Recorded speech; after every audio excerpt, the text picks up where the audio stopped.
Wow.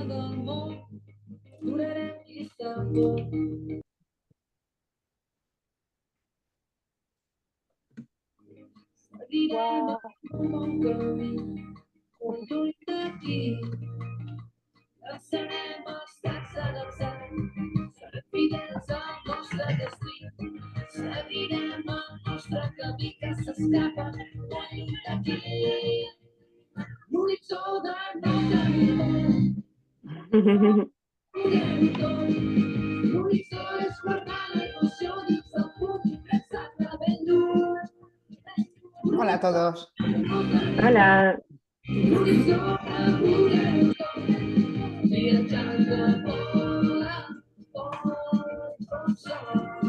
Hola. Hola. Hola. Hi everyone, welcome to this Hi. the first webinar of this year of Experimental Photo Festival. Laura, can you accept the rest of the participants? We are now 132. Really happy having you all known faces and new faces here. It's a really pleasure having today Almudena, Romero, and Carr today presenting their work.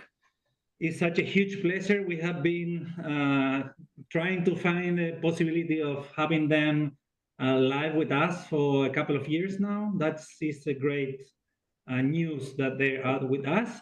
We also have with us Laura. She's also the co-director of Experimental Photo Festival. Hello. She's in the woods somewhere. And also we have Mila from the Agora team. She's going to be here helping us with all the technical things. And I hope you can enjoy. We are just going to be a couple of minutes waiting for people to get in.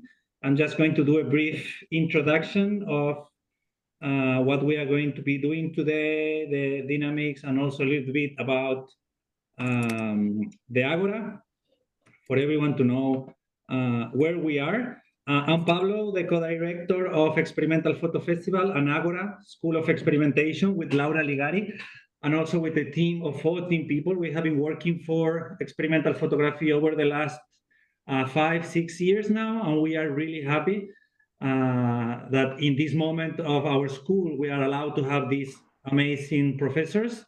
For you to know, we are going to start new classes on the Agora on October the 2nd. That means that we have 2 weeks, more or less 2 or 3 weeks for the starting of the classes. We are going to send you some link for you to get into. Obviously, if you're here, you know us.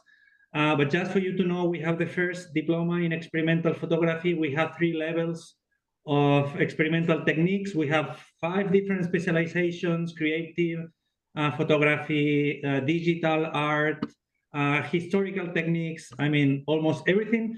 And also with myself, we have 2 live classes that are, for me, are the best ones. We have a mentorship class, and also we have a theory history of experimental photography that obviously you can join. More or less everything is starting on the week of the 2nd of October. Then the second big news is that we are going to have a big open call for the festival. If you're an artist, if you want to send a proposal for doing an exhibition, doing a workshop, conferences, or exhibition, whatever you want to do for Experimental 2025, on October 14, we are going to have an open call. That means that you have a month to prepare your proposal, and it's going to go through the month of November for sure. If you have any questions, you can send us emails. We are here to help you preparing the best possible presentation for the festival. And if you're a participant and you want to come to the festival, now is a good moment on our webpage also to buy the tickets before the prices go up, because now we have an early bird ticket for futurists, lovers, and friends of the festival that you can enjoy. I don't know, till some moment on December, so you have that opportunity. Feel free to buy the tickets now. And that's it, the end of the advertising. I have tried to do it really, really fast, not spending more than 5 minutes with all those kind of not important things. In this case, we are really happy. We are 161 participants. That means that what Almudena and Ed are going to explain today is going to arrive to a lot of people. We are also going to send this video to the people that has not been able to join us, that they are going to be watching this afterwards. During the week, we are going to send them the video. We are going to send it also in our newsletter. That means that all our community is going to be available to see this amazing conversation, and also the Spanish one that we are going to have after this with other two amazing Spanish artists. Okay, that's everything from my side. Today, the dynamics is this one. We are going to start with Almudena. She's going to be doing a presentation, 50, 20 minutes, more or less. That's kind of the idea. You can put all your comments on the chat. Laura and Mila are going to save the comments related to the artists.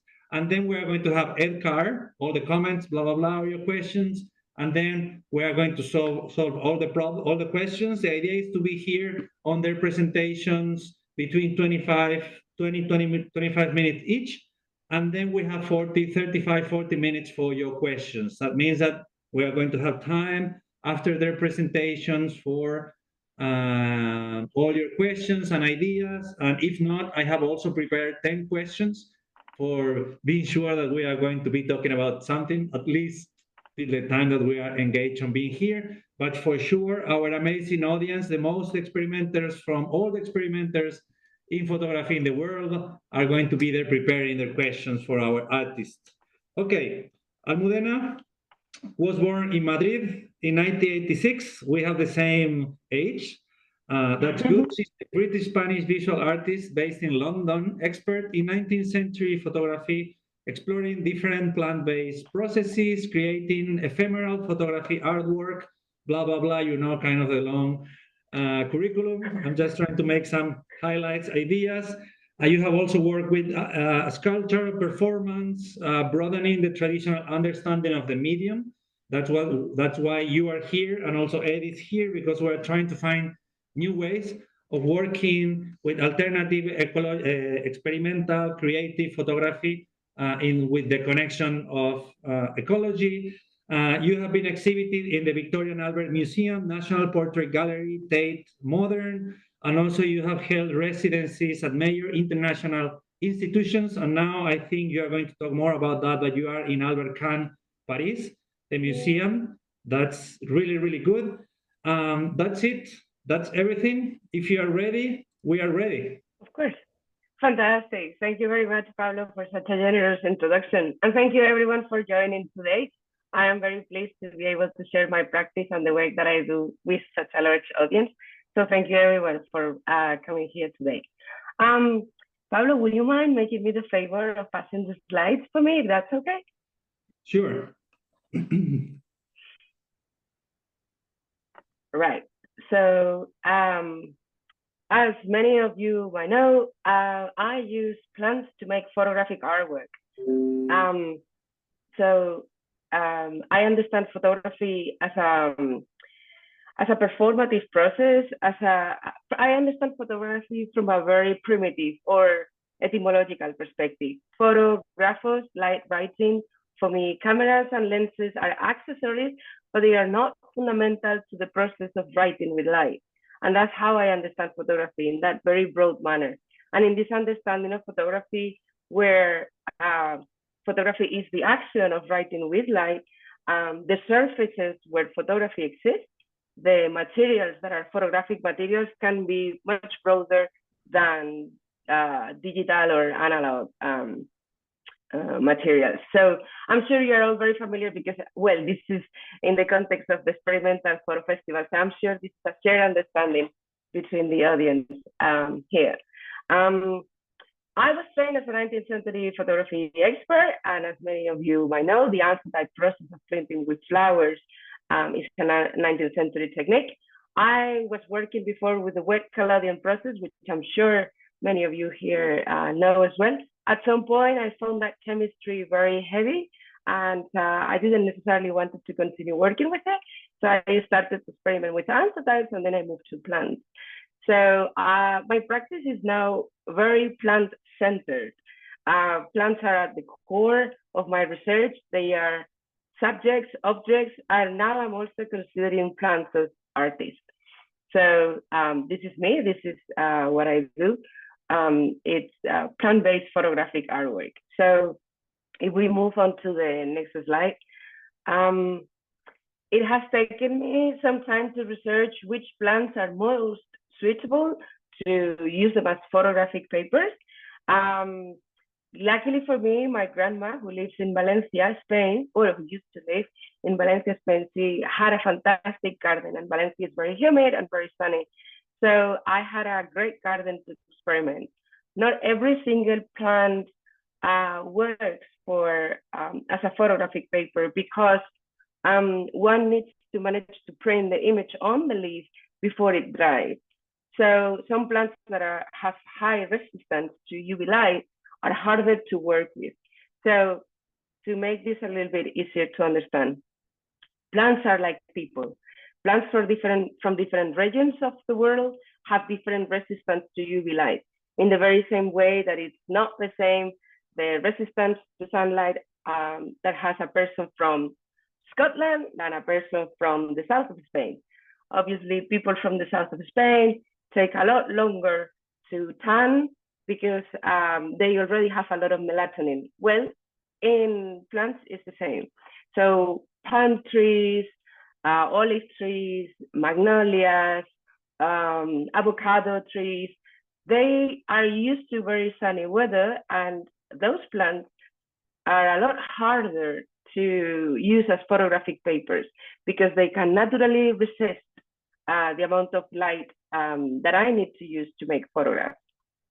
So the reason why this is possible, the reason why it's possible to print images directly on plants, is because plants have a system of survival, really, which is based on breaking the chlorophyll, the green pigments of a plant leaf, and releasing the carotenoids, which are the yellow pigments. Plants, through the green pigments, make photosynthesis, and if there is too much sunlight, a plant can overdose. So when plants do photosynthesis, they convert light energy into sugar. That helps them to grow. But carotenoids, the yellow pigments, they don't do that. They actually dissipate an excess of energy through heat, through vibration, really. So the reason why it's possible to print on plants is because it's an alive, reactive matter.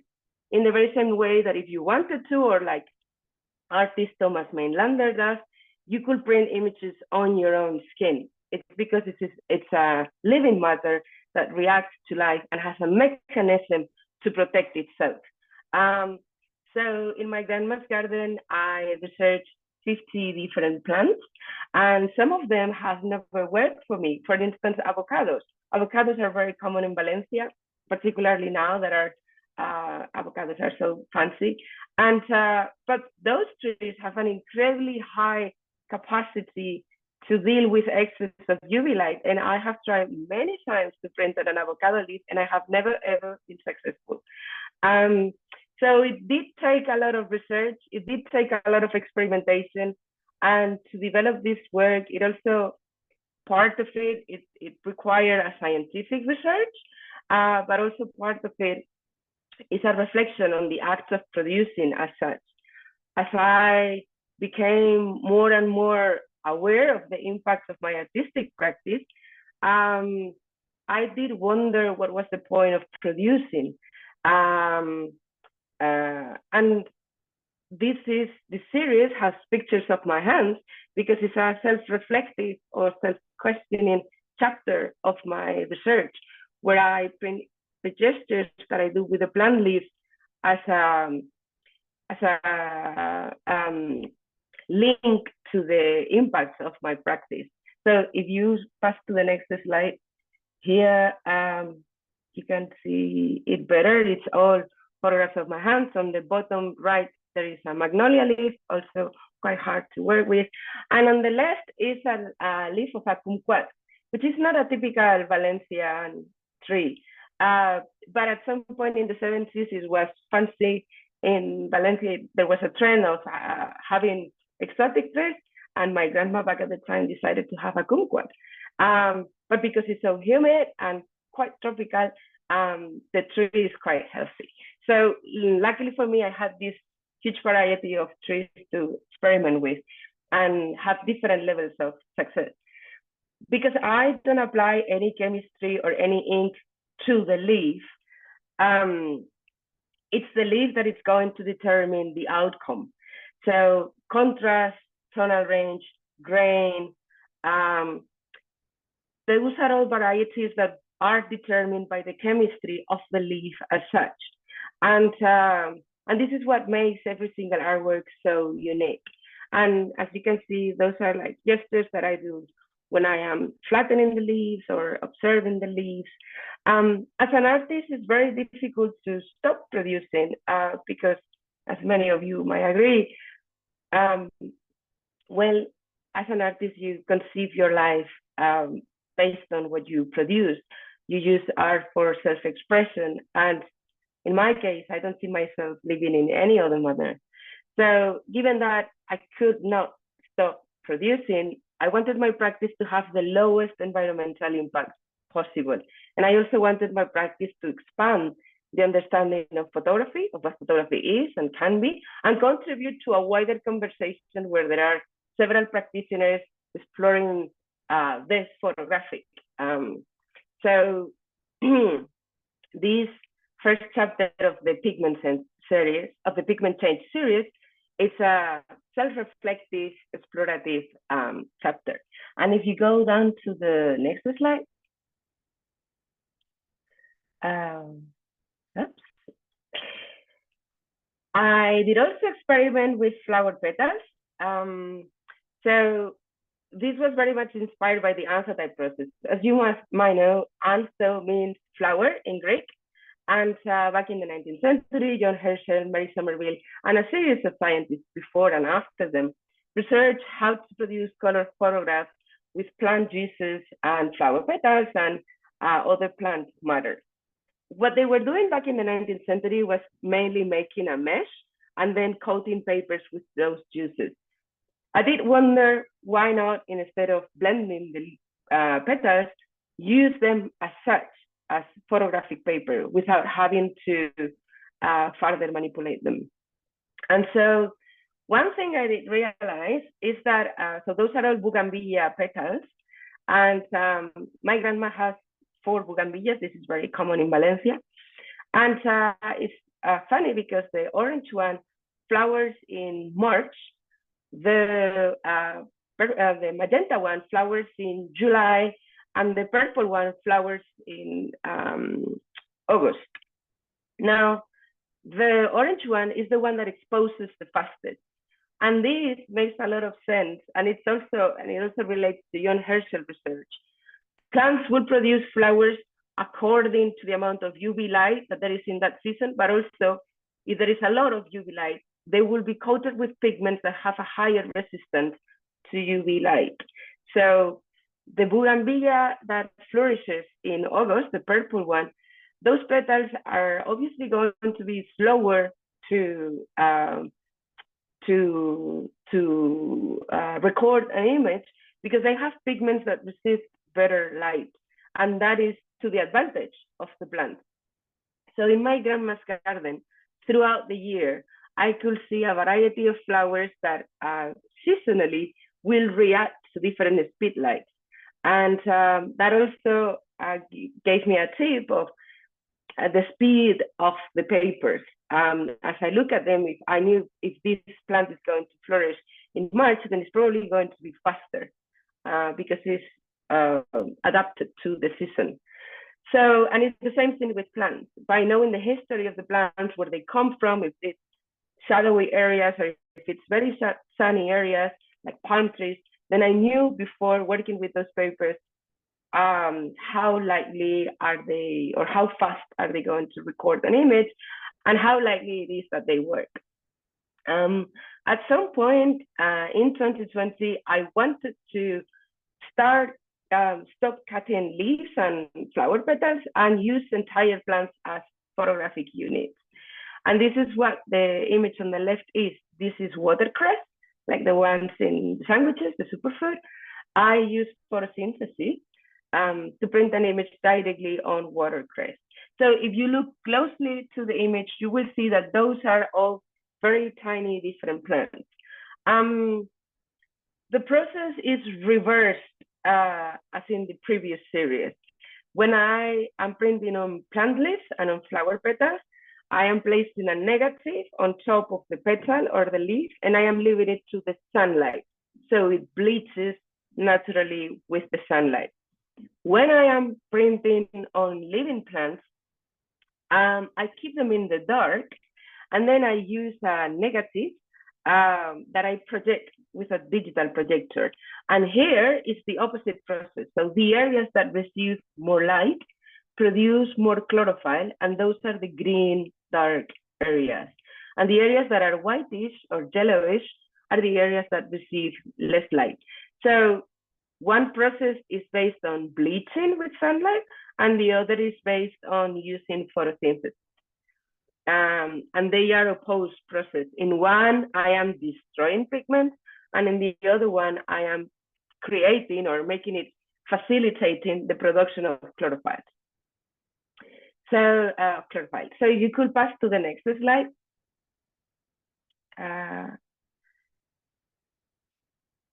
These are all photographs of my family. This series family album reflects on the use of photography for documentation. And so these are ephemeral artworks.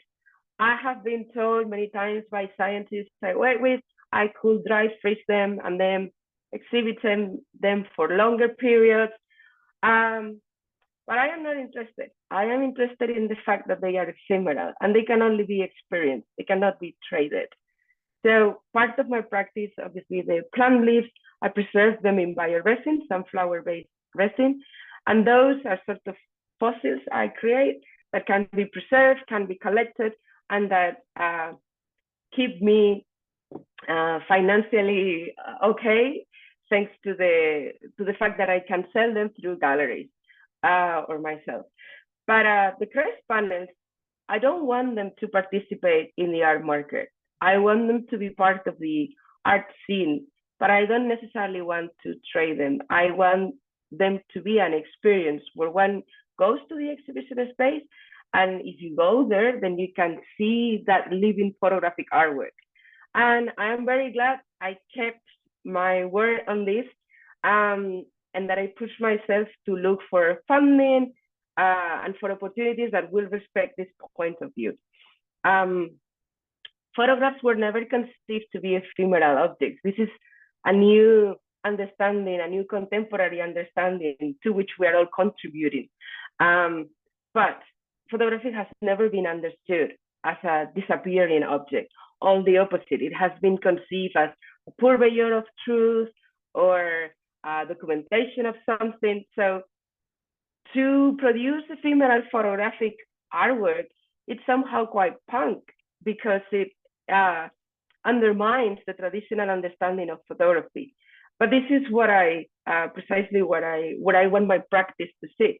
I want my work to be conceived as a performative event where the plant, through the production of chlorophyll, makes the artwork, and then those are works that create an experience that are supposed to be enjoyed. They can be touched.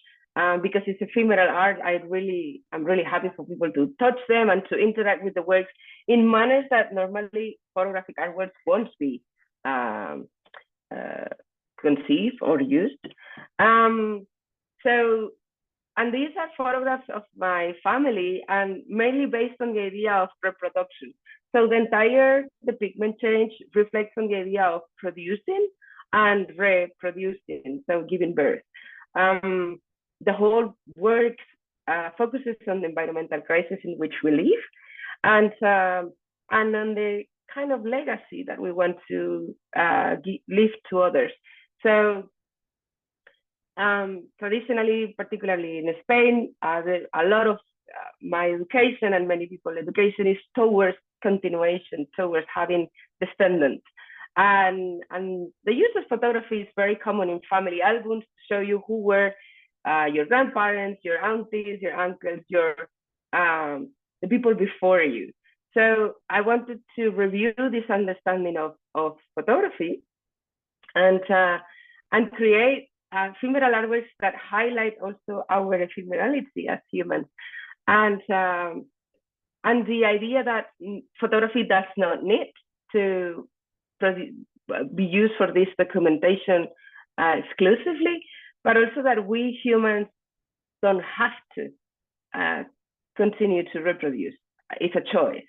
And so it's a revisitation of these ideas. Me personally, I don't really want to have kids because of the environmental crisis in which we live.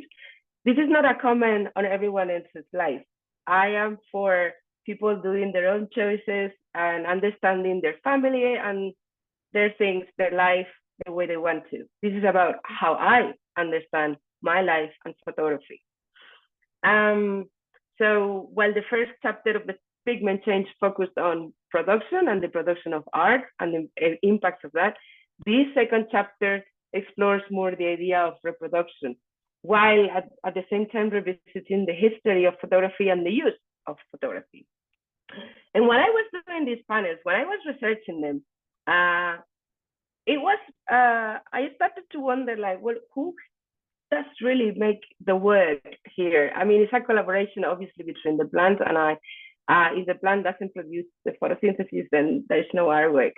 And in this broad understanding of photography, I started to look for other plant processes where there is also a process of writing with light. So if we go to the next slide. Thank you. This is a poinsettia plant, or a Christmas plant, fleur de Noël, originally from Mexico, I think. So this plant, during the winter, it blooms and it produces red leaves. This is a system of adaptation. As the days get shortened, the plant changes the leaves to adapt to the different wavelengths. So in the summer, we have a lot of blue light, and therefore plants with green leaves absorb better that blue light. But as the season goes by, the type of light available changes. Some plants change the color of their leaves to adapt to that, and some plants decide that it's not worth the effort and they just drop the leaves. It's both are systems of optimization, of survival. Now, plants that manage to produce a lot of red and orange leaves might bloom, and this is the case of poinsettia. If you have a poinsettia in London or Paris, you might have realized that it doesn't change color anymore. And this is because of light pollution.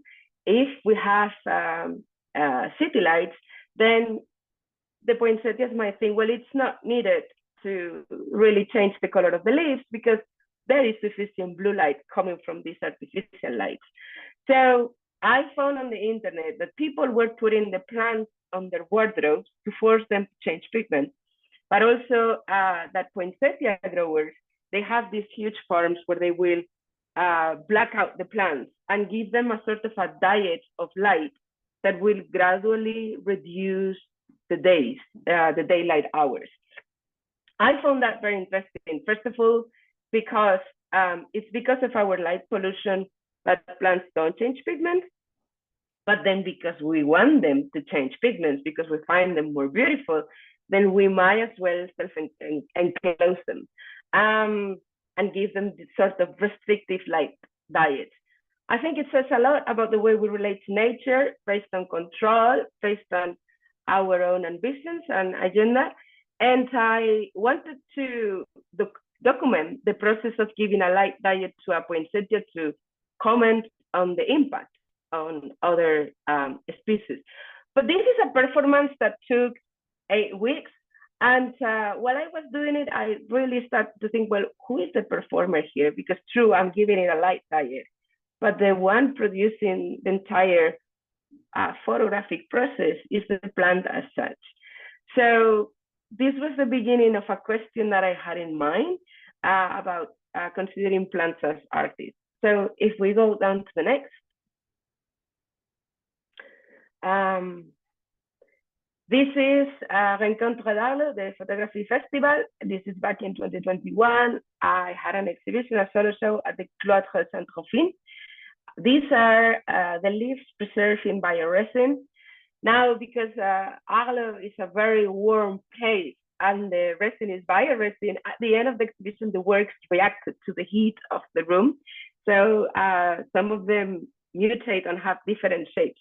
But I think that made it even more interesting that the works were sort of reacting to the environment, such is nature, reactive and responsive. So if we scroll down to the next one, and this is Paris photo.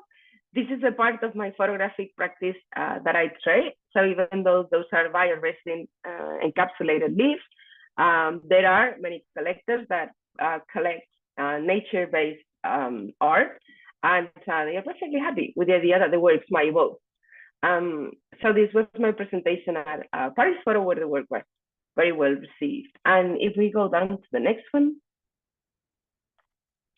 these are the crest panels I was mentioning before.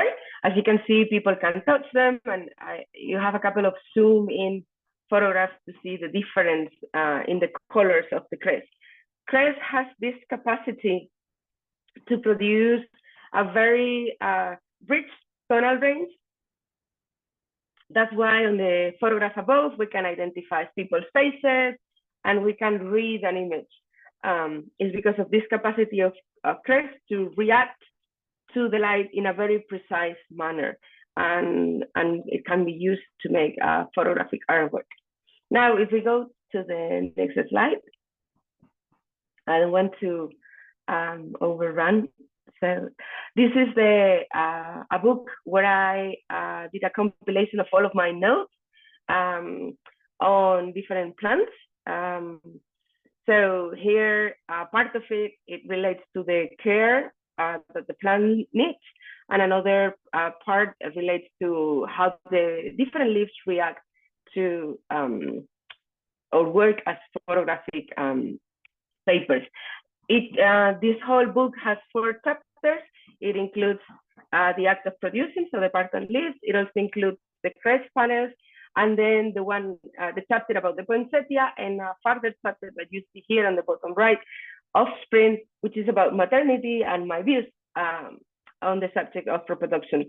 And the book includes views also from different people I admire.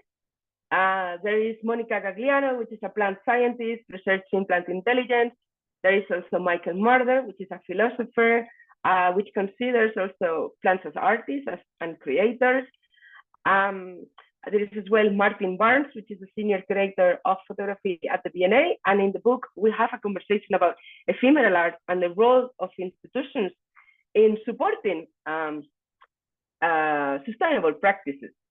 So, and it also includes a conversation with Carolyn Hickman, which is a psychotherapist who specializes in eco-anxiety. And she did an amazing study on the amount of people who actually don't want to have kids because of the climate crisis. So Carolyn Hickman is definitely someone who produced, from my perspective, very interesting research work. And this study in particular that I was mentioning, it includes 20,000 people in India, Brazil, the US, the UK, Philippines, and across those very different countries, 1 in 4 didn't want to have kids. 1 in 4 of the 20,000 participants. So it's a considerable amount of people. And in places like Philippines, where climate change is might be more present, then the ratio was higher.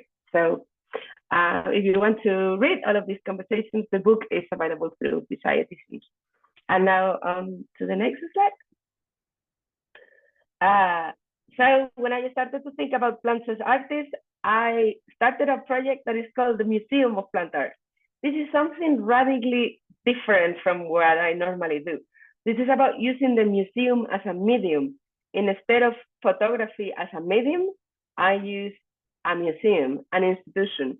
So it's about considering the plants as producers of art, the complex displays plants produce to pollinators, and I use scientific instruments. If you scroll one down,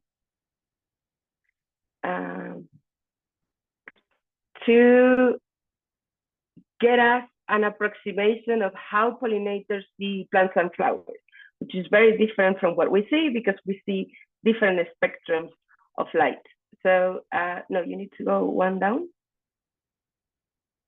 Yeah, this is the scientific image that aims to give us an approximation of what pollinators see. And if you go another one down, on the left, that's a nanocrystalline cellulose developed by the University of Cambridge. Plants and also animals, you might have seen this in butterflies, they have nanocrystals to make themselves more attractive. And I do wonder if those displays that are so visually appealing, why wouldn't they be considered art? So the Museum of Plant Art, it doesn't say like, hey, this is plant art. What it says is, hey, plants do all of these amazing things. Why wouldn't we consider that art? It's because we want to think of ourselves as the only possible, the only species capable of artistic creation. I find that perspective very restrictive and self-centered. So I'm showing different scientific objects to question the idea of who could be producers of art. And if you go one down, the project was first exhibited at the Chapelle des Cordeliers. This is through the Residence en Place, which is a residence that takes place in the south of France. And the idea was to create with this nanocrystalline cellulose that plants produce a flower, an immersive installation where audiences could establish a parallel between their experience in the art space and the experience of pollinators in flowers. And if you go one more down,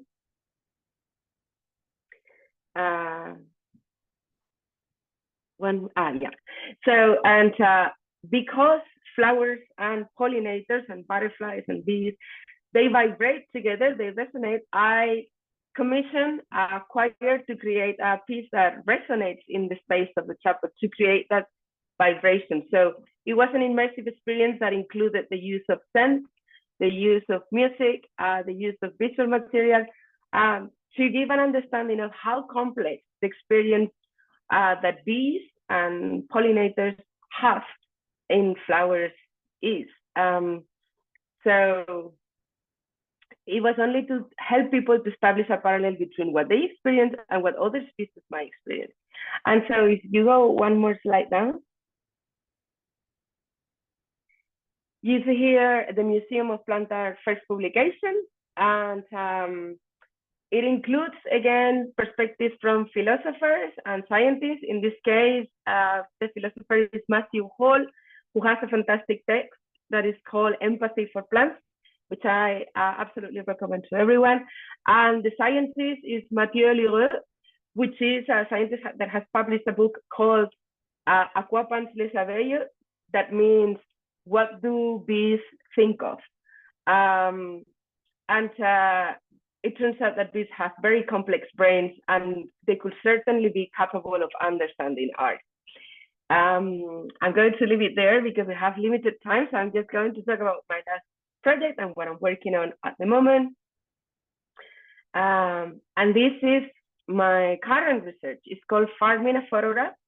My grandma in Valencia and my grandfather, they were both farmers, organic farmers, to which they took a lot of pride because back in the 70s,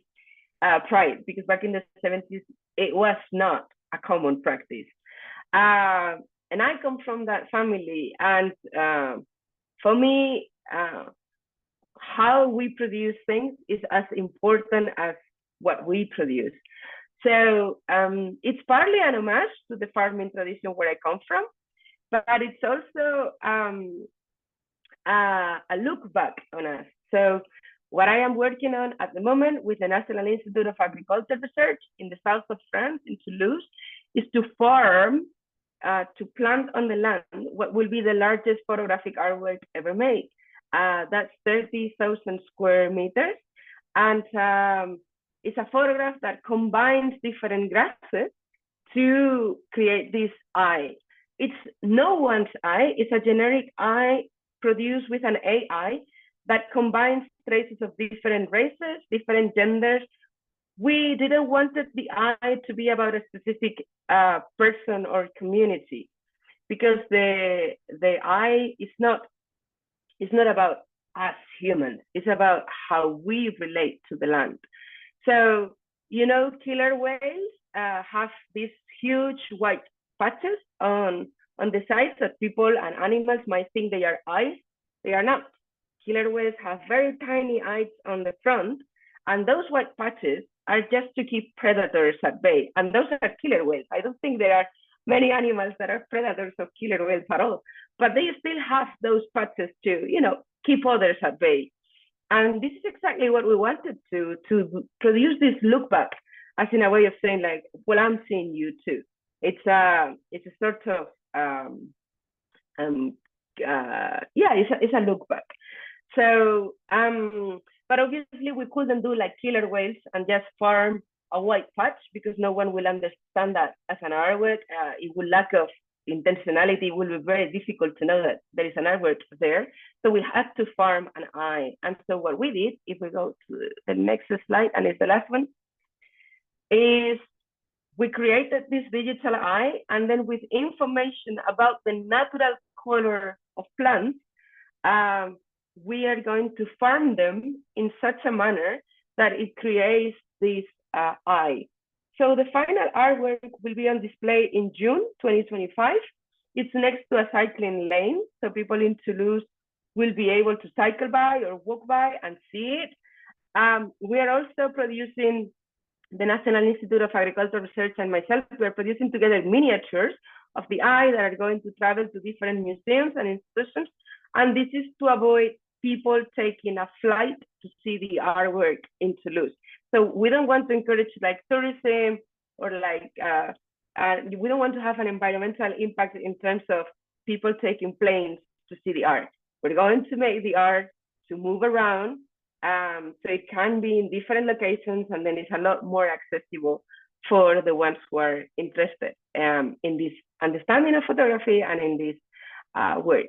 So my practice has hugely evolved from the wet collodion process that has this huge impact on the environment, to cutting plants and leaves to make photographic artwork, to using entire plants to produce my art, to consider plants as possible artists.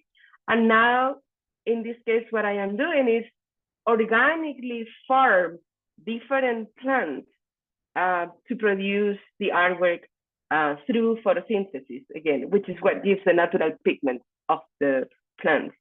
And for the National Institute of Agricultural Research, it's also very interesting because these are all wheat grasses. And wheat, as you know or might not know, has 9 types of pesticides normally. So it's very important to buy organic bread these days. But within monoculture, by combining different species, the plants can protect each other better. So this is a double bet. We are betting that we are capable of making the artwork, but we're also betting that it is possible inside monoculture to have it as organically farmed as possible, without no pesticides at all and no treatment, only by combining different types of seeds. And I guess this is my homage to my family of organic farmers. Thank you very much.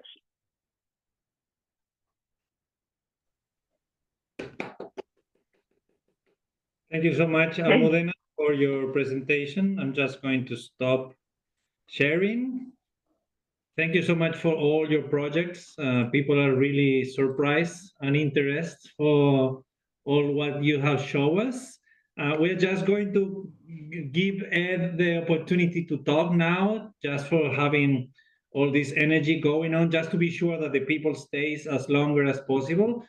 Ed, are you there? Are you ready? I need to find you to clip you, just to be sure that everyone is going to be your face in this sea of different people. Now you are there. Good. I'm just going to do a presentation, and then it's your time. Ed Carr is an artist, researcher from the UK with a master thesis basis on the ecology that I have the pleasure of read on the time, and we invite him to be part of this book. about studies on experimental photography for the catalog of Experimental 2022, and also Ed was participants in different conferences that we have done during the festival. He adapts photographic processes like cyanotype and others into moving images. He's pretty complementary of what Almudena has been talking about, depicting our relationship to ecological crisis and the wider known human world. His moving images has been exhibited worldwide, including Australia, Germany, Japan, USA, South Korea, the UK, and I have to say Spain, because you were exhibit on our last festival. He won multiple awards, including the Channel 4 Axe Award, and he's also the co-director of the Sustainable Darkroom, one of the most implied darkrooms on this issue in the UK. That's why we are so happy of having him here, because he's not just working from his own art, but he's also helping others to work this way, and also working in a community with Anna Fletcher and others working on this issue. That is amazing from us as an institution, also seeing that other people are working on creating this kind of community to working with other people. The Sustainable Darkroom is an organization dedicated to the research, development, and advocacy of eco-friendly alternatives to analog and digital photography. Welcome, Ed. Now is your time to enjoy our 184 participants. Thank you. Can you hear me okay? Yes, we can hear you perfectly. Great. Yeah, it's funny. You all have like really nice backgrounds, and then I look like I've been like taken hostage or something with my kind of, especially yours, Pablo. It's like very well-designed background for the Zoom. Okay. So, let me just present this. Sorry. Slideshow. Okay, so my name is Ed Carr, and as Pablo said, I am one of the co-directors of the Sustainable Darkroom. We are now. Sorry. Hello. Sorry, my mistake. I was trying to put someone in, and then your audio was. Sorry. It's okay. Already muted. But yeah, so I'm one of the co-directors of the Sustainable Darkroom, which is the first charity in the world to kind of dedicate itself to the research of kind of green, sustainable alternatives to photographic processes. So very obvious things would be stuff like, you know, making film developer out of plants and stuff like that. Alongside that, I'm also an independent artist, mostly working with moving image, which unfortunately isn't the most sustainable medium, but I do what I can to try and green various aspects of my practice and kind of incorporate different aspects of the Sustainable Darkroom research into my practice. But in the kind of vein of being a pretentious conceptual artist, I thought I would start my presentation by reading this kind of sort of like half poem, half introduction to an essay I've been working on for a long time for the Sustainable Darkroom. So anyway, here it goes. I am taking this picture. I am taking this picture with a camera. I am taking this picture with a roll of film the image seared onto its surface. I am taking this picture with dev, stop, fix. I am taking this picture with plastic, silver, gelatin. I am taking this, I am taking this, I am taking this, I am taking this picture with plastic spun from oil drilled from the earth. I am taking this picture with the hands of the worker stained black with sweat, with the fish and the gannet killed by spillage as the pipeline bursts and ooze, with the algae and plants from when dinosaurs stomped the earth, all pressured over millions of years to become stinking black sludge, burn and release into emissions that will shutter snap. And I am taking this picture with silver, picked and scraped and pulled from the earth. I am taking this picture with the indigenous people violently dragged from their land, shot at, enslaved, scorned for the mine to be torn open, with the child laborer forced into the mine to buy shoes for his sister, to walk 5 miles to school with the toxic dust filling their lungs, average life expectancy 35. And I am taking this picture of the dying star that exploded into supernova and striking hot silver was formed. And I am taking this picture with gelatin, crushed and heated and melted from the bones of a cow chewing happily on feed, its rump shocked into a trailer, the trailer driven down the road, the cow led out and up a ramp, a bolt gun aimed to its head till its legs shake and collapse and its throat is slit, its body torn apart, the skeleton plucked, so fresh, so clean. And I am taking this picture of the climate that is in breakdown, the weather that is changing, the storms that are braying, the clouds that are swirling, the temperatures that are rising, the droughts and the floods and the wildfires that are killing, the crops that are failing, the wildlife that is disappearing, the seas that are rising, a planet in extinction. So I am taking this picture, you are taking this picture, we are taking this picture, Earth is taking this picture, you are taking this, I am taking this, we are taking picture, they are, we are, she is, he is, us are taking this picture, this picture, this picture. So no photographer is isolated, no photographer is an island. This is the basis of the sustainable darkroom, and this is the basis of an ecological photo practice, and hopefully it will kind of inform in a somewhat pretentious way the stuff that I'll be talking about with my work today and into the future. So the kind of stuff that I tend to do is, as I said, moving image art using alternative photographic processes. I tend to, instead of approaching ecological art from a perspective of environmental crisis or like statistical environmental crisis. So, you know, as Timothy Morton would say, these kind of apocalyptic data dumps of like, this much glacial melting is going to cause this much flooding, and this many bees disappearing is going to cause this much famine and all these kind of stuff.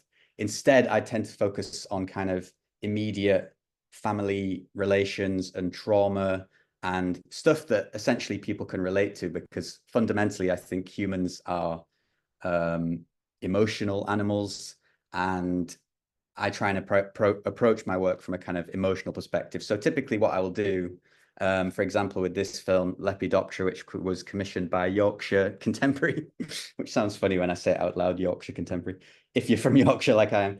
And basically it was this looking at the parallel of insect extinction, so specifically butterflies, and childhood trauma. So a weird kind of parallel to intersect with each other. But for me, it's kind of, how do we tell these stories of climate crisis and ecological crisis in a way that can connect to kind of ordinary people and people's daily lives? So this film was also made using the landscape of Yorkshire, where I'm from. So this clip, I'm not sure how well these GIFs are playing on your screen, depending on your internet and stuff, but that is cyanotype combined with soil.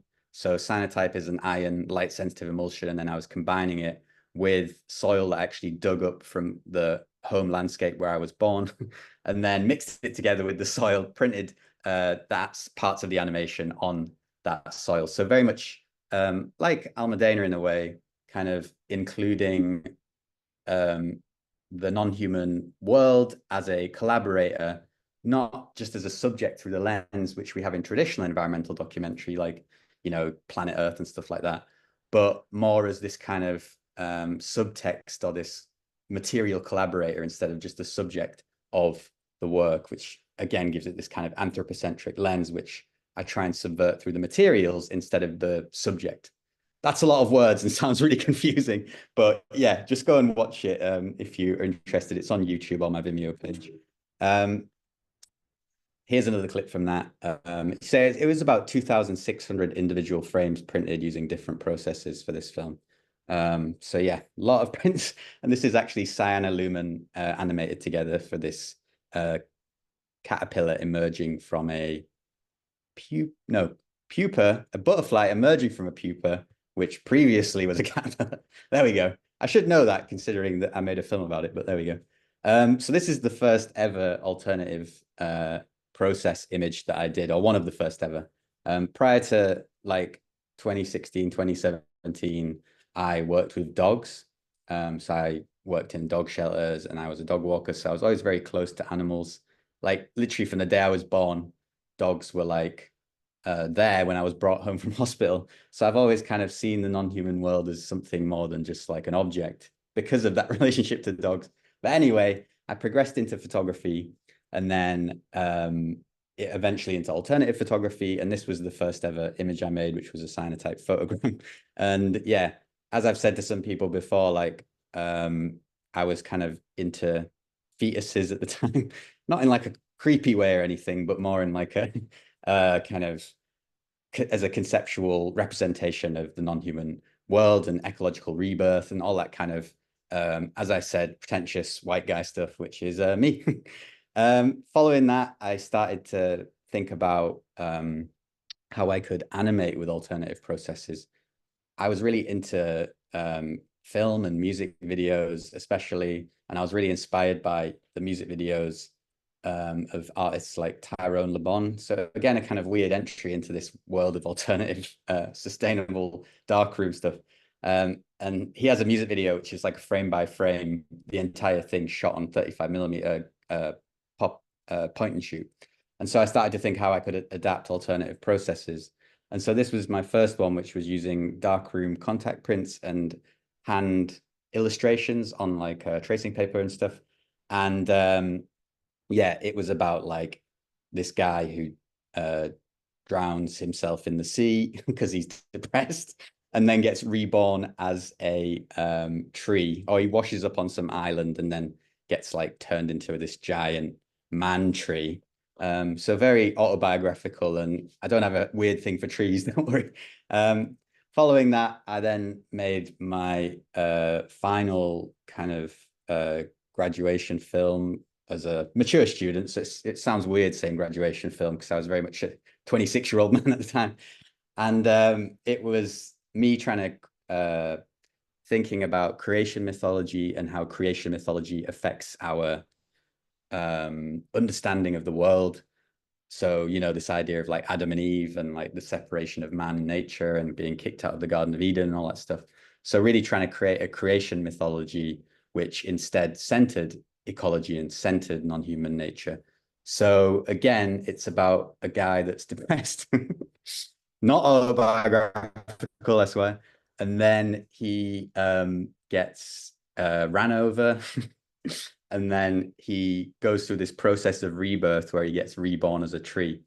And in that film, I wanted him to go through the four elements of fire, earth, wind, and water. I think that's right. And so with that, I was thinking, what different alternative processes can I use to kind of travel through these elements?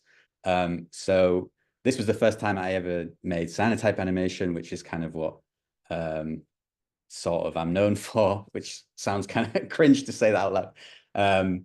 Yes, I am the blue guy. And yeah, so this was the first time I ever experimented with cyanotype animation as a representation of air. I'm not sure why it represents air other than the fact that the sky is blue and clouds are in the sky. But anyway, that was the first time I ever did that. And then I did other stuff like animating on wood, which this GIF's not playing so well, but it's surprisingly easy to animate on wood. Again, you can watch this on my Vimeo if you want to. But yeah, animating on wood. Other stuff like this, which was electrocuting 35mm negatives with static electricity. So basically with that, I was like using a static electricity generator and then taking pictures of trees, and then before developing the film, running the film by hand through a static electricity generator. So it was, because you have to do it in the pitch black as well, it was just me and the technician locked in a film loading bay, like complete darkness basically. And then he was like hand pulling this static electricity generator that was shooting electricity across. And then I was pulling the film with my bare hands through the nodes which conduct the electricity, and then it records the electricity on the film. So it was basically just me and this other guy, like very close to each other in a film, like in a dark cupboard, like getting shocked. So something that some of you might be into for other reasons, but it is quite painful. So before you try this at home, do be aware there are some certain risks, and Experimental Photo Festival or me, we're not liable. Following that, I didn't really make many videos at all until 3 years. Well, I had like little bits in between, but my next like major project was this entirely cyanotype music video, which was for this small indie artist called Tycho Jones. And basically I was, at the time I'd graduated from university, I was back to walking dogs as a 28-year-old man, getting bitten by dogs and getting paid below minimum wage. So I got offered this commission and I proposed the entire thing as cyanotype, and they didn't even know what cyanotype is. They were just like, yeah, it's blue, cool. And I also didn't realize the enormity of such a project, because the most cyanotype animation footage I'd ever made was probably like 20 to 30 seconds. So I ended up having to make this like 3-4 minute long cyanotype video, which was about 5,000 frames altogether. So it was basically just like me waking up, coating like 50 cyanotypes, preparing to expose them, going to bed, exposing them the next day, and then washing them, and then just doing that like relentlessly for like 3 months, basically. And then ending up with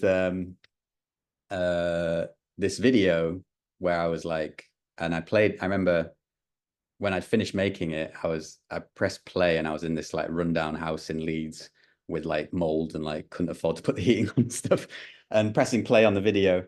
And then I was just like, this is terrible. Like, this is so bad. And I remember ringing my mum, actually, which, you know, as you do as a 28-year-old man, for support. And I was like, oh, I've ruined it. Like, my life is over. Like, I've spent all their money making this stupid video and it's terrible. But I sent it to a few photography blogs and I sent it to the client and everyone was happy. And since then, I've kind of had this weird, unintentional career of doing like videos with alternative processes. So yeah, I've done a bunch of commissions and I haven't really included much of them in this because I've only got like 15, 20 minutes to talk. But some of the like stuff for like evil corporate clients, like fashion industry, makeup industry, other things which make me a giant hypocrite. But, you know, we all have to pay our rent in this kind of era of climate crisis, like capitalism. So there you go. So yeah, this actually, I didn't get paid for this Vivienne Westwood video, so that didn't do anything for paying my rent. And then aside from the commission work, which I'm not going to talk about because I don't want to portray myself as the sellout that I actually am, I also have my own artistic practice, which is something that really I want to facilitate and focus on. So this film, which was the one that won the Channel 4 award, weirdly, is Here Comes the Wildfire. So it's entirely chemi-lumens. So a lumen print with the negative on, and then spraying the print so it kind of degrades the image even more, as you can see in that kind of still. And the film is about wildfires in the UK. So where I'm from, I'm from a place called the North York Moors, and there's a lot of shooting there of birds, and the way they manage the land for that shooting, which I'm against, obviously, increases the likelihood of wildfires. So the film's kind of about that from a kind of horrifying, weird perspective. But it's only a minute long, so feel free to go and watch it if you want. Another film which people tend to refer to in my work, I guess, again, that sounds incredibly narcissistic when I say that, is Yorkshire Dirt. So this was a film that was printed entirely on soil.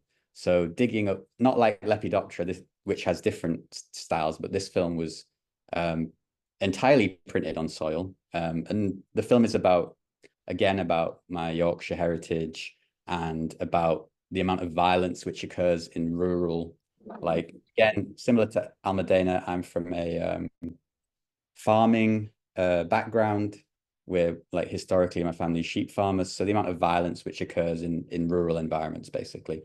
So the entire thing is printed on soil using a different process. It's not cyanotype, actually. But yeah, again, you can watch it online. It is quite violent and horrifying. So do be warned. Lepidoptera, which yeah, I'll skip over that because you've already seen about that. But Dogs on Fire, again, this was a film that I produced on a residency which I would recommend you applying to if you're interested in residencies. It's called Cove Park, the residency. And this is a film that's about animal agriculture. Again, as you can tell, there's a theme. And it was about how land is clear cut in the Amazon for the rearing of cheap beef, which is then exported to countries like the UK to be eaten in like a microwave lasagna, you know, so something that costs like €1 or €2 or £2 and is very tertiary and throwaway, contains all this violence. So the film is about that. And then the entire film is printed, each frame is printed on Amazon packaging. So I went into a dumpster, a bin. So literally climbing into bins, which, you know, probably suits the way I look, to be honest, like a rat man. So climbing into bins, taking out the waste, and then printing every frame of the video on the waste using cyanotype process. Again, the film's really short and it's really violent. So your discretion if you want to watch it. It's on my YouTube or Vimeo channel. And then I'm a Darkroom, which is the documentary which I produced for Doobie-Doo Productions. And it's a kind of experimental artist documentary, which is about half an hour long. I think Pablo can send the link in the chat if you want to watch it. And the documentary is about different people working within the Sustainable Darkroom, which I'll talk about in a second. This clip here, so the majority of the film is shot on 8mm, so Super 8, and then developed in food waste.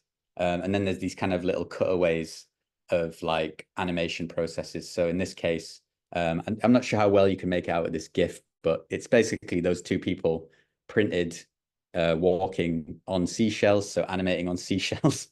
So that took me about a couple of days just to do that tiny clip of those people walking on seashells. So that's why you can see I've got these giant bags under my eyes. Here's another clip from that documentary, which was ridiculously long process to make. This clip's not very well loading, but basically it was a animation on, is that frozen? Animation on coffee cups. So again, going into bins, taking out coffee cups, flattening the coffee cups, printing every frame on an individual coffee cup and then animating it back together. So yeah, really stupid and time consuming, but there you go. Took me again about 2 days. And then here is animation using pinhole cameras. So yeah, recording someone's eye. Again, these aren't loading on my screen very well, but either way, making pinhole cameras and then shooting every frame with a pinhole camera to make a kind of video. So again, that took ages. And then these were developed in T, actually. A lot of this stuff was exhibited at the Saatchi Gallery. Unfortunately, the exhibition's not on anymore, but this is also Almudena was featured in that exhibition, as well as Hannah Fletcher and Scott Hunter. So really all great artists that you should check out. Yeah, there's me just showing off. My most recent exhibition was in Tokyo. So I've been I did a residency in Japan with the Modern Art Museum there. And then I did an exhibition on foxes and fox mythology and childhood trauma and all those kind of cheery subjects. So I shot a film on 8mm in Japan, and then I developed it in this Japanese weed that's also edible called yomogi, which also has a kind of sacred history with the indigenous Japanese people that I knew. They used to use it in rituals. So I developed the whole film in yomogi. And then I also did these kind of prints, these massive 1.5 meter cyanotypes not using a contact sheet, but using an enlarger. So I didn't have to use all that plastic. And then creating this kind of shrine to like dead foxes, basically. And then I also made a sculpture of a fox, because in the Japanese agricultural Shinto shrines to the goddess Inari, there's often these fox guardians, which are called kitsune. You probably might have heard the term kitsune. And so I wanted to make my own kitsune, which is kind of all messed up, like it's been killed, basically. So yeah, that was my most recent installation. And then in terms of upcoming works, just to kind of round off, actually, I need to really quickly talk about snow. Anyway, I'm a Dale, which is a film on generational trauma and ecology. This is an anthotype animation. So Almudena, you saw her kind of anthotypes. This is using that process for animation. That is a hunt protester carrying a dead fox in Yorkshire. And if you are based in London or the UK, or you just really want to see me present this project, I will be presenting it on the 20th of October at the BFI London Film Festival. You do have to buy a ticket, so and I don't get any of that money. So, but yeah, please do come along if you're based in London, and you can talk to me. But anyway, that's that. And then very quickly, the Sustainable Darkroom. So the Sustainable Darkroom is the world's first, if not only, organization. I'm not sure, there might be another one now, that kind of exclusively focuses on the sustainable production of images. So not looking at conceptual stuff necessarily, but really just focusing on the materials used. There's a picture of me doing a workshop. Not my best angle, I must admit. Probably shouldn't have included that. And I'm teaching people how to develop pinholes in a mixture of ash and mashed rose hips. So no artificial ingredients at all, just natural ingredients to develop. You can also develop film with that. But anyway, if you want to learn about that, check out the Sustainable Darkroom. And then, yeah, there's a Pelargonium print from the documentary. So the people that run the Sustainable Darkroom is Hannah Fletcher. So please do go check her out, because she's been working on this tirelessly for like 5 years. Now, I joined in 2021. Alice Kazanav, who also joined at the same time as me, and she's doing a PhD at Goldsmiths in the history of silver in photography and kind of colonial history. And then myself, the least interesting of the three. So this is the way I got into the Sustainable Darkroom. Not that you have to access it like it's some underground like nightclub or anything like that, but I wrote these 2 research papers, which you can read online for free. This one is about gelatin in photographic film, specifically cows. I really love cows, and this was an important thing for me to write. So yeah, but it is really intense, and it's about cow bones and gelatin, but it is free to read online if you want.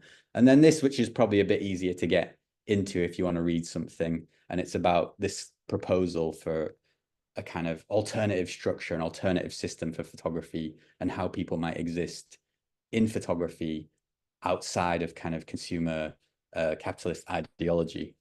Said the capitalist word, finally got my theory in there. And we also publish books. So we've published 4 books to date. We try and make them as affordable as possible, but actually we don't get any money from these books. I was going to say I need to eat, but I guess I could eat the leftover books.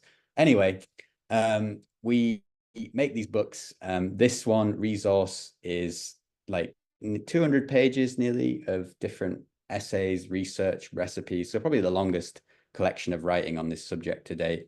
There's an introduction by me, which is very pretentious, so do go check it out. And then this one, which is Back to Basics, which was made in collaboration with Curioso Lab, if you know him, Andreas Pardo. And it's really an introduction of the history and the process of homemade developing. So this one's much more just focusing on developing, whereas this has got a wide remit of issues and thoughts and me being pretentious. And then we also do residencies. So very quickly, this was on our last residency that we did, where we funded different artists to research ideas around photography and the garden and agriculture and sustainability and all that kind of stuff. So here's just 2 examples of people we funded. So Daisy, she was growing oyster mushrooms on plastic from the darkroom, because oyster mushrooms can eat plastic. So looking at how we can degrade plastics in the darkroom. Very slow process, but as you can see, it does work. And then on the right, we had Michaela Davidova, and she was creating these artificial wetlands. So basically, as a way to clean dirty darkroom water. So using plants to clean dirty darkroom water and then reusing the water, not drinking the water. Do not drink the water, but, you know, reusing it in photographic processes like washing cyanotype or developing film or et cetera, et cetera. There were 6 other artists, but I'm not going to cover them all because I don't have the time. But again, you can check out their research and download their research for free on our website on the archive section. And then finally, we also do workshops. So this is happening next week. It is mostly sold out, I think, but occasionally spots do come up.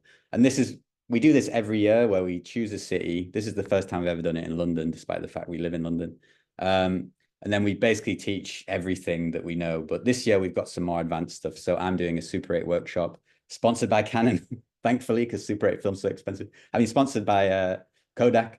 And then dry plates. We have plant-based gum printing. We have loads of other stuff, which you can check out on our website. But yeah, I will stop there because you probably don't want to hear my voice anymore. So thank you.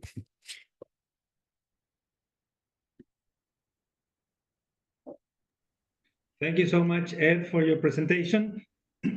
Also really happy to know that you are also organizing this kind of festival also of a week in London for those who are there.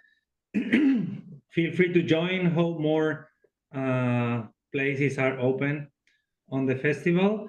Okay, we have here all the questions. If you think is the good way, we are going to start with the questions.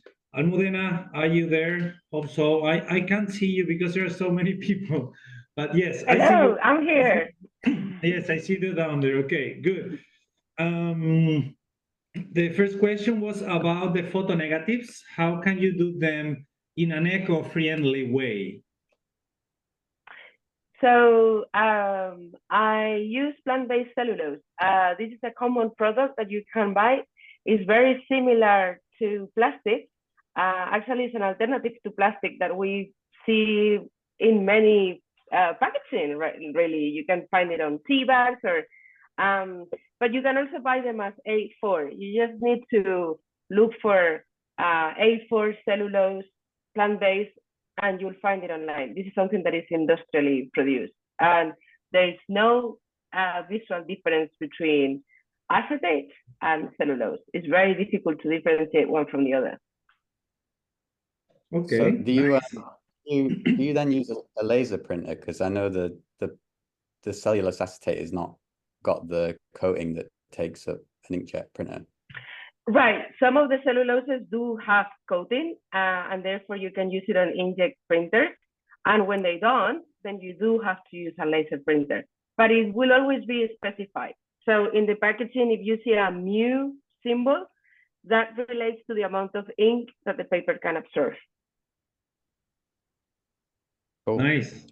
Really good. I didn't know about that, and for sure our community will take a lot of advantage about this possibility. Also, Sichen from Mexico, he's one of our students in the mentorship. He was asking about the negatives also. How do you place and keep this negative close to the plant? Do you press somehow? I mean, how do you keep this distance not to lose? Right. Also, something that I may want to clarify. I call them negatives to bring the idea that there is an image printed on a transparency that we place on top, but it is not a negative, it is a positive because we're going to bleach the area. So it's a positive to positive process. So you'll print the photograph just as you have it, black and white, onto the cellulose. And then it goes on top of the leaf. And then you will sandwich everything together in a printing frame or a clip frame, you know, a typical photographic frame with a glass and a back. So the order will be back, leaf, positive or acetate or cellulose, and then glass. That's how the layers work. And then you just leave it to the sunlight and that's it. It's fairly straightforward. But when you are doing a big one, that's the thing. Actually, when you're doing a big one, surprisingly, it's easier. It's easier to work in this process large scale than small scale. So the only complication is that you will need a larger piece of glass. I like using tabletops of my grandma's house. It has several glass tables and I just use those. But when I'm doing big ones and it's a collage of several leaves, because the leaves on top of each other preserve humidity better, they don't dry out. And that helps a lot because one has to print the image before the leaf is fully dry. When a leaf is dry, it's dead matter and it's not going to react to light. So surprisingly, it is easier to work large scale because you have a longer time frame to print the image than to work small scale in this process. And Sichemi is asking for the watercress process, the one that is alive. Oh, sorry, for the one that is alive, you need to use a normal digital projector. So then there is no negative in contact with the plant, it's a projection. So you just have your image on your laptop linked to the projector, and the projector bounces light. As if you were using an enlarger in the darkroom, but instead of an enlarger, you have a projector, and instead of photographic paper, you have a canvas full of crest seeds. And how long does it take to raise them? It's exactly the same as in the photographic darkroom. So it truly depends on the distance between your enlarger and the paper. So in this case, between the projector and the paper. Obviously, the closer, the less time. And it also depends in this, like an enlarger, in the power. So some projectors are 3000 lumens. Obviously, that bounces a lot more light. And some projectors are a lot more, a lot less powerful, and obviously that would take longer time. But something in between, watercress is a microgreen that produces chlorophyll fairly quickly. Between 1 day, if the projector is really powerful, and 3 days, if it's a more like common projector. But you give them continuously, or you put them on the times of the day? I mean, or you put it 24/7? I leave them on. I don't switch off the projector, because the moment you touch anything, if you don't align things properly, then it's over. It's better not to touch absolutely anything. I only go into the darkroom to water the plant, and that's about it. And my question is, if you have to somehow exhibit this, can you do it in England and then move it into France? Or you go there a week before or so and then you do it there? I go. So at the moment, I am going to, in London here, I'm working on a commission for the Saravan Foundation, where I have my studio, and I'm going to produce here. But then in Paris, in the Alberta Museum that you were mentioning before, they are going to, they want to have these panels on exhibition for a month and a half. And so because the panels are ephemeral, they have agreed to build me an artist atelier in the museum. So it's a museum that has gardeners, and it's a museum that combines plants and photography. So I'm going to be there for a month and a half, having my studio in the museum and producing them continuously. And it's like an exhibition of works in progress and works in decay. And if you are in Paris and you want to come, people will be able to come inside the photographic darkroom, see the entire process. It's going to be very horizontal and open to the public. No secrets on the production process. Yeah.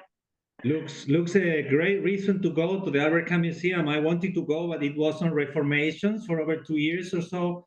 The 3 times that I went there trying to get in, it was closed. I think it's a good reason to go to Paris to see your exhibition. Okay, we have more questions. I'm not going to have time, obviously, to ask all the questions because I also want to go with Ed, but there are some interesting questions about the preservation of these kind of Petri dishes images that you showed 2021 at Paris Photo. Can you explain a little bit more? How was that preserved? And also, sorry, a little bit more about these preservation methods. I mean, how do you feel about these different options? Right. So to preserve the leaves, I put them on bioresin. It's not a Petri dish. They have the form of, sometimes they are circular forms or sometimes they are square, depending on the mold they are using, but it's bioresin. It's sunflower based. I am leaving now in the chat link to an Academy of Biomaterials. So hold on, this is to everyone. So you can find here bioresin, but also a lot of bioplastics. It's a fantastic research that has been publicly funded in Holland, the Netherlands. So you'll find a lot of bio materials over there. And that's how I preserve them. I also use a vacuum to take the air out. So that way the resin penetrates better the leaf and it's preserved. This is the part of my artistic practice that fits me, to say somehow. So this is the compromise I've made, that part of it needs to be traded, and then another considerable part of my artistic production is ephemeral. And you have been talking about using a projector for doing your images. We have people in England asking if there is possible to use a full spectrum LED or other sources of light for your work, or the best is to use kind of projectors. Right. If we are talking about the living plants, about the crest panels, the very best is to use a projector. And if you can choose the color temperature, put it as blue as possible, because chlorophyll, the green pigment, is responsive to UV light. So it responds to that type of light. The bluer the light, the better it will go. Good, nice. Yeah, someone was asking for chemicals to fix the images, but obviously you are outside of that. Can you tell us where to buy these resin sheets? Do you have any link or any information that we can have? Or you can just share it. If you take a time to find it, then you can just share it on the chat. That would be nice. Yes, I'll have a look on my computer for the plant-based cellulose and put it on the chat. It's going to be the easiest, because right now I don't have it with me. The link of the bioresin, I did have it because before I was looking at the questions and replying to some of them, so I had it already ready. For the other one, I don't have it with me right now. Good. So I'll put it on the chat later. Okay, and the last question that I have now for you was, someone was asking, someone that did online courses with you a couple of years ago is asking if you have any workshop in Spanish or English or in French, or someone that you are going to do in the future. And from my side, if you want to do something with Agora, obviously we are interested in collaborating with you, but we just want to know if you make any workshops about it, because there are obviously a lot of people interested. I know, and I get many of these requests, which is very kind, but at the moment, I have 3 more exhibitions to deliver, and before the end of the year, a residency in a museum. I rarely have the time to deliver what I have already engaged on. So the answer is no. By now, no. Because to deliver workshops during the pandemic and in 2021, when we were coming out of COVID, I had a lot more time. That's the reality of things. So it was a lot easier to run workshops. Right now, it's a very different situation. And one has to prepare the materials, etc., etc. You know it because you run workshops, so you know how demanding it is. Yes. And also, I mean, you are working with really big and amazing institutions for sure. That is a 24/7 work. We know how hard is that. There is going to be time in the future for sure to show to our audience all your tricks and ideas. And something related with this is about funding and money, because also Ed comment about this working for the devil, working for some institutions, more commercial, less commercial, some governments even that that they are not really working for the ecological transition. I mean, a little bit these questions, and this is also related with Ed, that is the way that we are going to connect one with the other. We ask you for your side, and then we go with him. How do you address this issue of how you earn the money on this ephemeral artwork, how you balance creating authentic, sustainable art and making financially sustainable living at the same time? How do you do it? Right. So in the case of working with museums, it's my pride, because museums have their objective is to render art accessible to the public. They have very open initiatives and very accessible. So for the Albert Kahn, they have a really ambitious program with actually we're going to be running workshops on anthotype and chlorophyll printing. If you are in Paris anytime between the 21st of September and the 3rd of November, there is a workshop twice a week, I believe. So in the case of public foundations and public museums, it's something I take pride of. In terms of private commissions, so for instance, 3 years ago, Guerlain, the perfume maker, commissioned me an artwork, and they wanted me to, using their a bottle they designed for the very first perfume, they wanted me to make an artwork, my own artwork, so I didn't need to print their logo or whatever, but they wanted me to use the bottle. Right.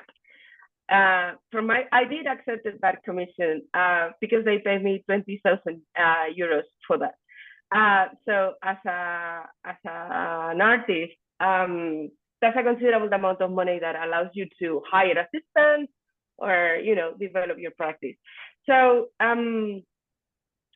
I took it, and but my condition is, and I explained them from the very beginning, I'm not going to print your logo. So I don't want to be used as a facilitator of like someone else's publicity, or I'm going to make my own art. I'm going to make my leaves with my hands. I'm not going to print someone's face or whatever. Like, it has to be my art and something that is representative of me.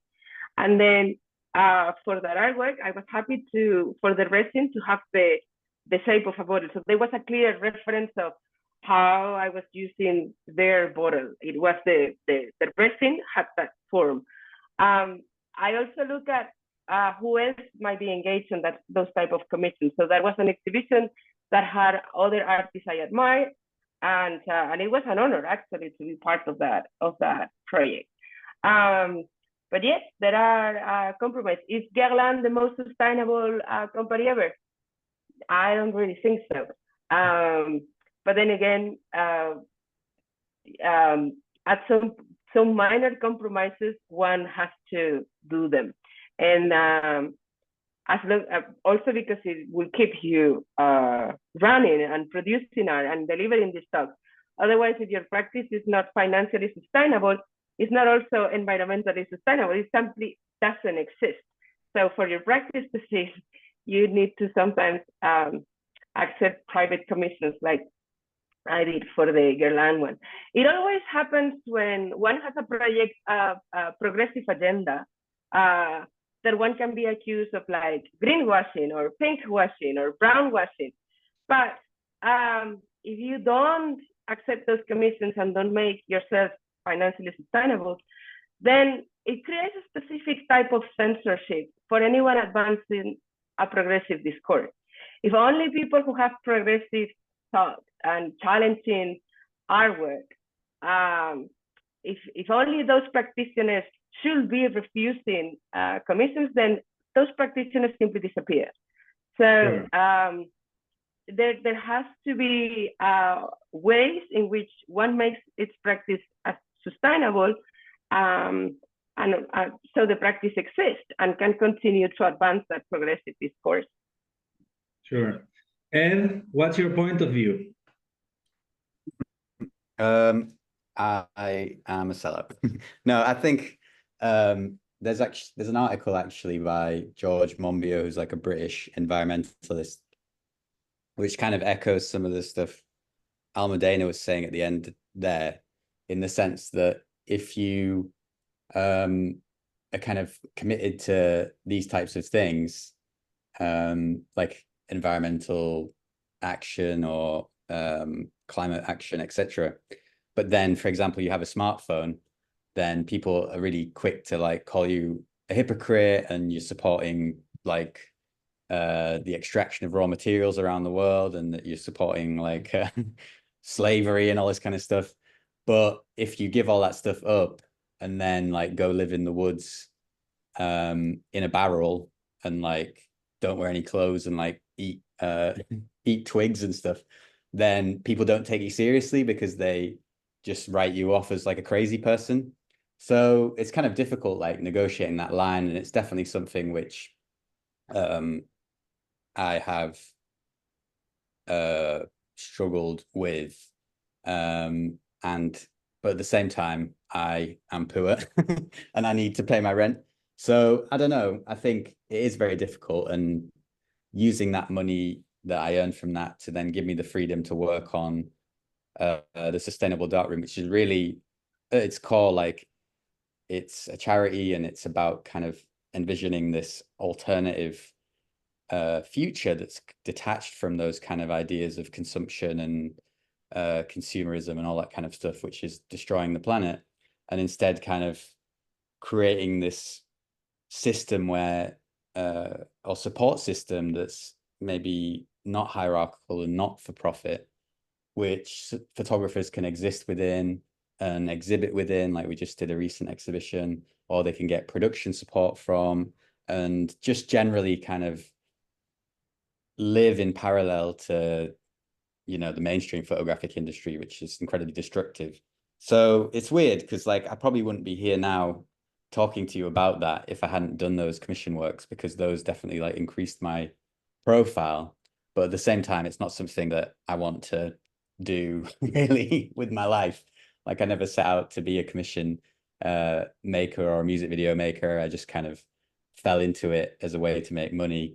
So yeah, for me, long term, I'm actually hoping to, if you want to know about my personal life, hoping to win the lottery. Now I'm hoping to do a PhD and then I can stop doing commission work full time, basically. So yeah, that's my personal trajectory, I suppose. That would be really amazing. Hope you have that opportunity, or the government or whoever can choose your project for the PhD. Yeah. That would be really good. Okay, let's go for a fast 5-6 question, more technical ones, and then we have to finish this amazing conversation. For sure, we will stay here for hours. We don't have that opportunity today, but we have 7-8 more minutes. Well, about the cyanotype, they ask if there are any recipe that is more sustainable for cyanotype, or you are using the traditional one on doing your videos. Any recipe? If there are any more sustainable recipe than the traditional cyanotype. Yeah, so very well, when we did the garden residency, we had one artist who, by chance really, which is how a lot of these things happen, was able to substitute part B, I think. It's on our website if you want to read the research on the archive section. He was able to substitute part B with an extract of nettles, which is like a stinging plant similar to hemp, and it grows everywhere. I'm not sure if you have nettles in Spain, but anyway, so he managed to create an extract of nettles and then combine that with part A of cyanotype and actually achieve cyanotype prints. Initially, I was like, this just must be an anthotype, but we did a load of control tests. We actually took his emulsion that he made to a laboratory in Bradford, which then shot a bunch of like lasers at it or something, and then analyzed the crystal structure alongside the crystal structure of cyanotype chemistry, and actually found that it was very similar. So lots of evidence that he did actually create a new process using nettles combined with part A and cyanotype. Also very recently, Curioso Lab, who does these kind of intermittent workshops for us, and we've been publishing the books with, and is very much a close collaborator of us. He has been creating cyanotype prints, creating cyanotype chemistry from waste products from the darkroom.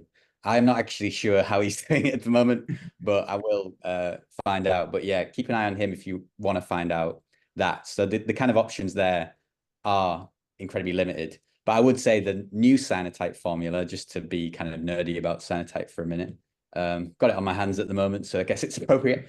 The new cyanotype formula developed by Mike Ware, which substitutes part B potassium ferrocyanide for potassium. Oh, wait, no. Anyway, the new cyanotype formula, is it ammonium ferric oxalate? Anyway, it has oxalate in it. And basically that's super, super toxic. So in terms of like low toxicity and like low waste disposal and regeneration, I would use the traditional, I do use the traditional cyanotype formula that was created by Herschel. Like Mike Ware's is, faster, you get better blues, potentially. It doesn't mold as easily. It doesn't create mold as easily. But it is substantially more toxic. So yeah, those are the options at the moment. Okay, yeah. I have shared the new cyanotype process of my work, but don't use it. Okay. At least to know what does it means and that exists, and there are options to make movements inside of the chemistry of the cyanotype. Also, my work has a lot of other experimentations on different things. I mean, obviously, read his work. He has an amazing webpage with full of details. I mean, for sure, you have to take that into account. Oh, yeah. Someone's asking for your exhibition in Japan. How do you do those large cyanotypes? Do you have a big UV enlarger? Similar with Almudena, yeah, like projecting the negative onto using a UV light, like basically like a modified projection. So yeah, essentially just enlarging using a projector with a UV bulb, essentially. So an exposure can take like the issue is with the distance of the print from the projector, an image can take like 12 hours to make. But there are some video, I learned to do that on YouTube, so just search on YouTube, but there are instructional videos on YouTube. But again, like to do a print that size, which is about 1.5 meters, it was, I mean, I assume Almudena's take way longer, but it was like 12 hours per print, and then I had to do like 6 prints for the exhibition. So I was literally like sleeping in this like studio, which looks like, you know, an abandoned like bridge surrounded by chemistry. So I probably took like 10 years off my life doing that. And then washing these giant things. So I was it was so hot as well because it was summer. So I was like topless in shorts, like covered in cyanotype. Probably looks like yeah, like really psychotic thing to do. But anyway, yeah, just using like a modified projection, and you can find the tutorials on YouTube. Okay, and how people was really surprised about your movies. How long can one short film project as yours take from the beginning till the end? I mean, recording a cyanotype film or an anotype film, how long can it take? So the way I tend to do it, and the way I teach it is, firstly, I make a digital edit. So the film's entirely digital, and then animate it as cyanotype, then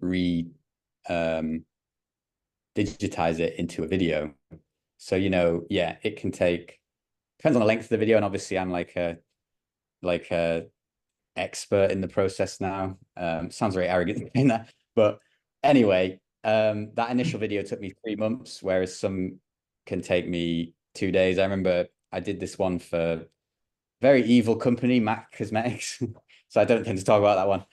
Where I was literally, they gave me like 33 MAC lipsticks, and I was like printing cyanotype animation and then drawing over the top of it with lipstick.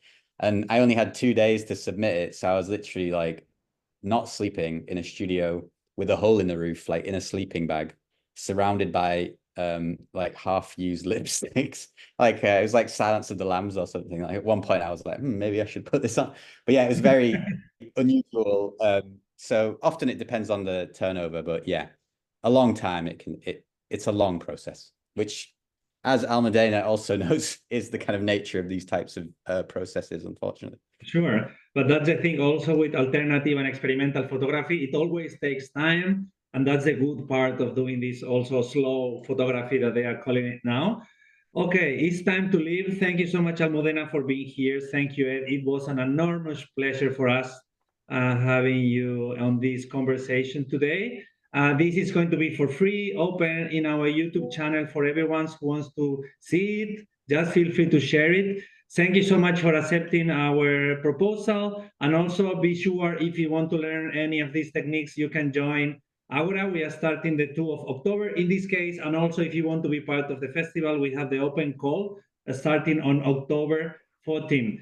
Thank you so much, everyone, for being here. It was our first time having 184 people in the same conversation. That means that people is really interested in these kind of subjects. We are so happy seeing how alternative creating, historical and experimental photography is growing these days. Thank you so much, everyone, and see you soon. Bye. Thank you. Thank you very much. Thank you so much. Bye.